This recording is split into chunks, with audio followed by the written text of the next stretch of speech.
Today's meeting came about because I was preparing my presentation for Singapore's Draft Master Plan 2025, all the upgrading programs that we expect to see. And in part of my presentation, I wanted to address this point about vacancies in our uh, commercial and industrial properties, and also then touch on why our retail segment, our F&B operators, our shops are struggling to make ends meet. And I basically have the impression that retail shops are not worth investing in for my clients. As part of this discussion, then I have invited Keat and Jeremy to join me for their feel about what is happening on the ground as well. So my data is from JTC, from URA, as well as from SingStat. And the data shows that there's a lot of forgotten spaces, there's a lot of vacant spaces. Right now, if you add up the non-residential vacancies, office space, retail space, and industrial spaces, including the business parks and warehouses, we've got 80 million square feet that is vacant, waiting for tenants to get in. 80 million square feet is actually equivalent to 80 Vivo cities that are already built and sitting vacant. So if you narrow that view down to just retail space, 5 million square feet is vacant. That's equal to 5 vacant Vivo cities. So it is a little bit odd to say that retail rentals keep going up when yet there's 5 million sitting around doing nothing, waiting for tenants to come in.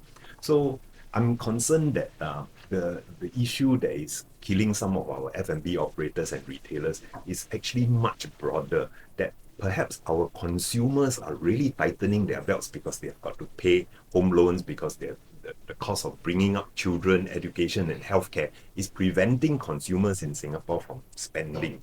So I think, is rent really the killer? And by talking a little bit too much about rents, then maybe the attention is just focused on the F&B operator versus the landlord. But we might be missing out on the fact that variable costs have increased a lot of fixed costs. There's also the increases of GST, utilities costs. And so I want to bring this conversation to sort of make it a little bit wider. Let's talk about why consumers are not spending. In my slide, on the consumer spend, June 2025 versus the June 2015, so this is a 10-year comparison. It shows that the total retail sales over these past 10 years actually has not increased significantly as we thought it would have. These numbers include car sales and petrol kiosk sales, and this year's June sales value was 4 billion. June 2015, the sales value was 3.6 billion. This increase of 10% over 10 years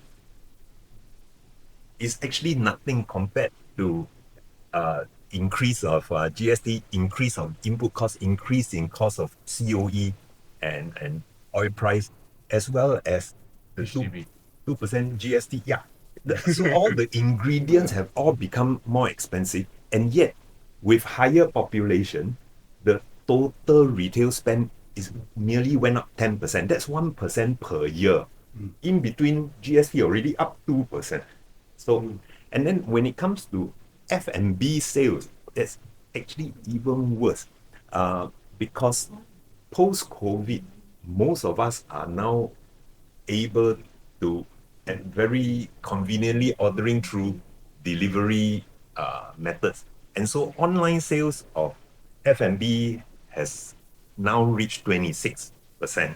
So this June, sales value is 962 million. 26% of it is online sales. And therefore, the retailers and the F&B operators serving you hot food right in front of us, eating at the coffee shop or the restaurant, that part has actually shrunk to below 10 years ago. when we were still not so used to ordering food online.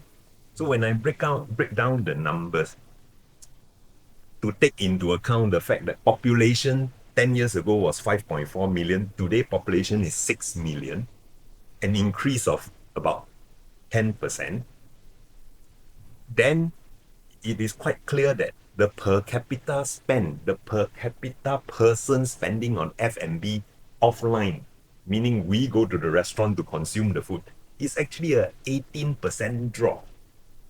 So I think we have to be really concerned that Singapore families, our permanent residents, including all the pass holders here that makes up our 6 million population, that we are really not spending as much as we should.